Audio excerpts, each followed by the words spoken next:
Hello everyone, welcome to Legacy IAS. So today's topic is not very prelim specific. This is a mains topic. Especially I would say this is an essay topic. Okay, you can always get an essay on this. We have already had essays on the intersection of science and tech and philosophy.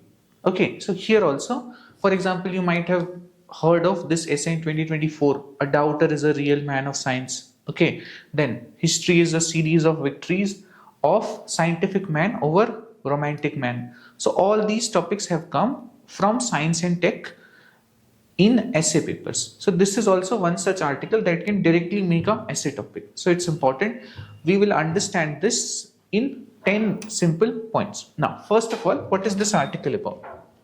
So if you see this, it says why national science has been obsessed with ancient history.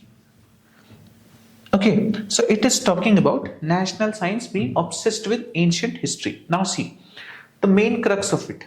See, today when NCERT textbook assert that Brahmagupta and Bhaskaracharya developed algebra independently and before Arab scholars, they repeat a logic that has haunted Indian scholarship for nearly 2 centuries.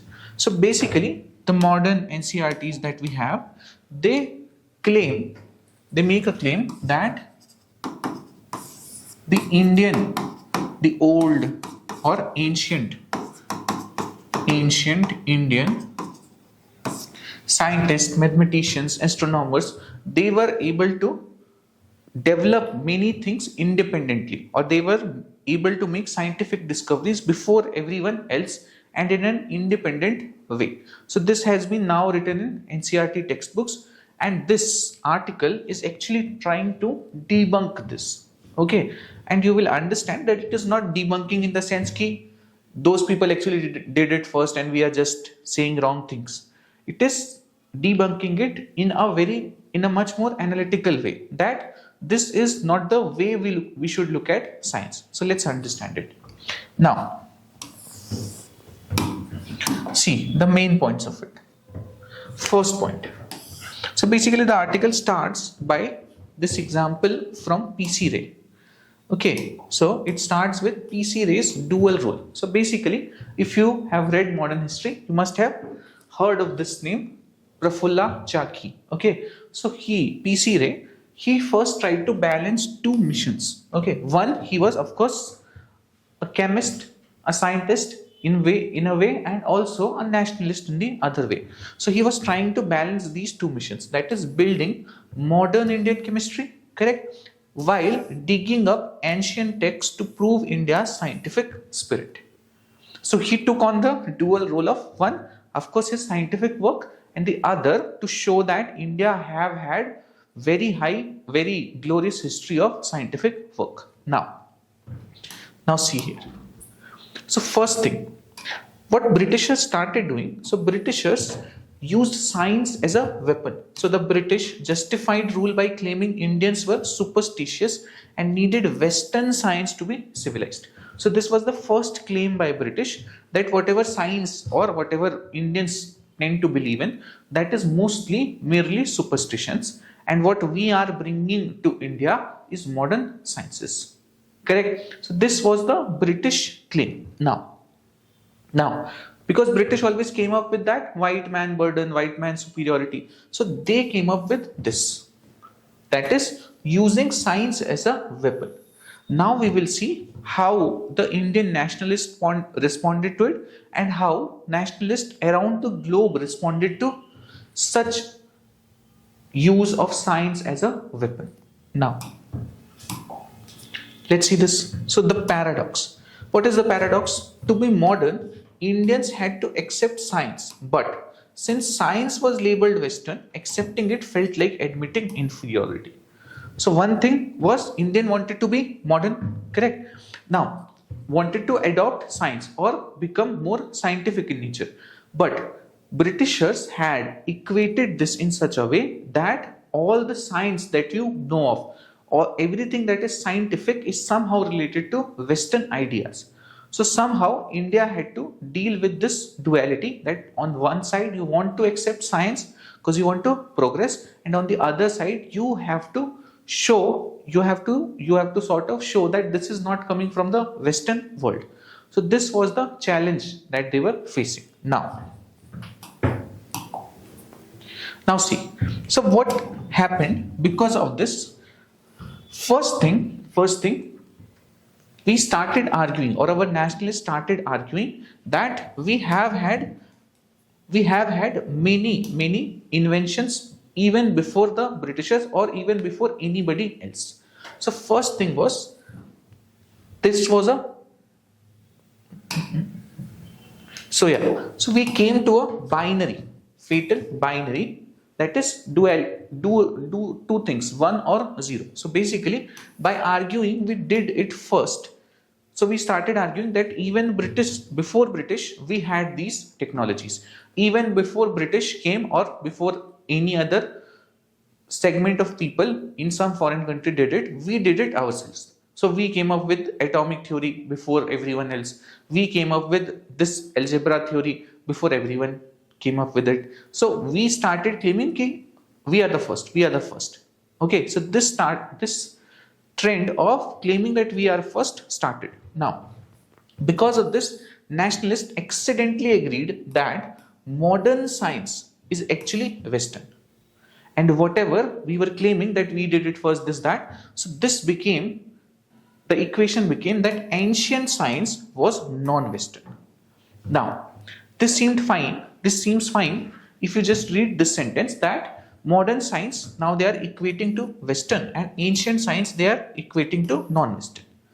But if you look at it now, the ancient science that is being assigned to non-Westerners is just notional, correct? So it is history. So you can take only pride in it.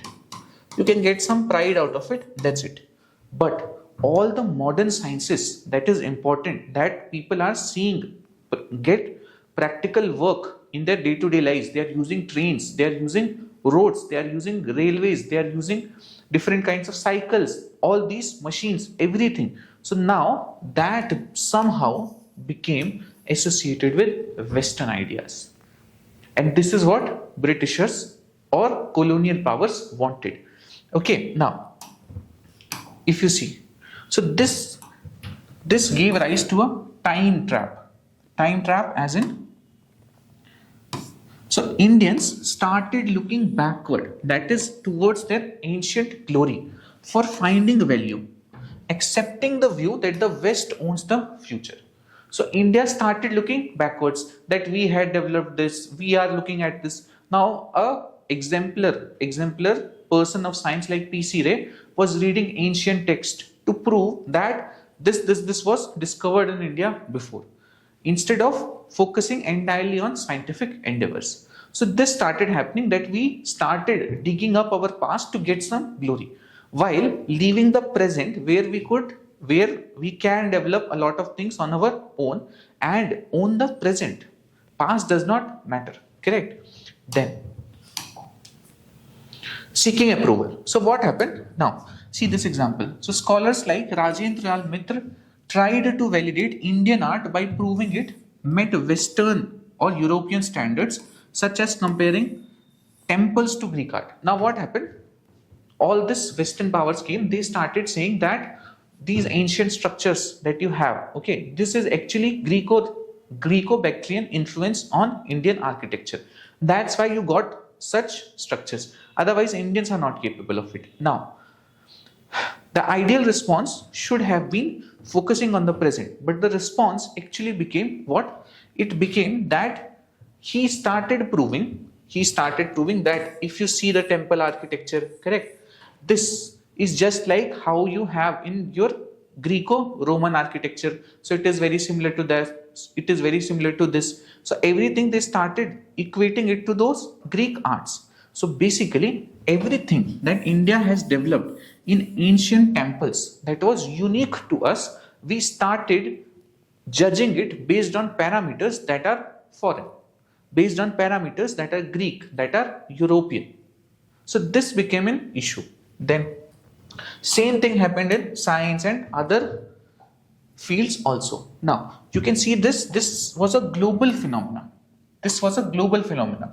For example, even now, when there was Beijing Olympics in 2008, China showcased everything that they had done in the past in science. For example, they had shown in the Olympic opening event and the closing ceremony that we had developed so much in ancient times. For example, gunpowder, compasses, paper, all these we have developed. While China was at that time also developing very fast or pioneering in some very modern technologies, but they didn't mention it.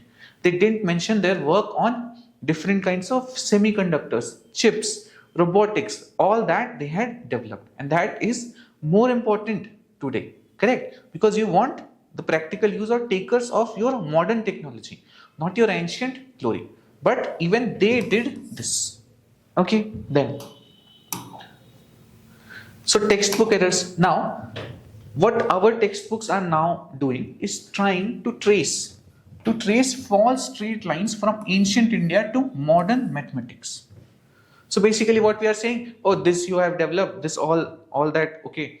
Let's say some equations, some very complex equation you have got to, oh, this was already developed by us in ancient India. This you might have heard your parents or somebody else of that generation saying, okay, some people in this generation also have started believing this. Now this is not correct, that you are connecting just the old things with the new things, like it was some straight line that India invented with respect to science.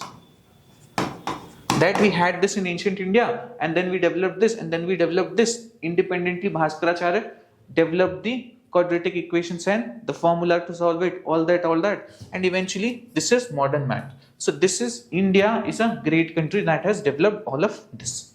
So this is being propagated.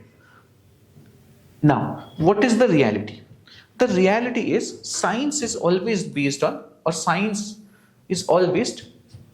circulation. For example, the decimal systems. If you see the decimal systems or zero, so zero and decimal systems, it started from India. Now, then they went to Middle East. In the Middle East, it was further improved. Correct? Because those were also scientists and mathematicians. So when they took this knowledge from India, they would of course develop something of their own also and add to it.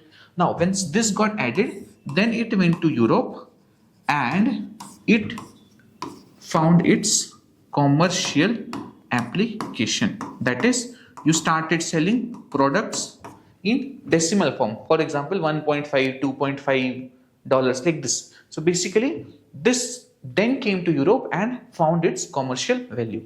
You saw how the chain worked. Similarly, more chains are given in the article. One chain that is given is Albert Einstein's work was actually in German.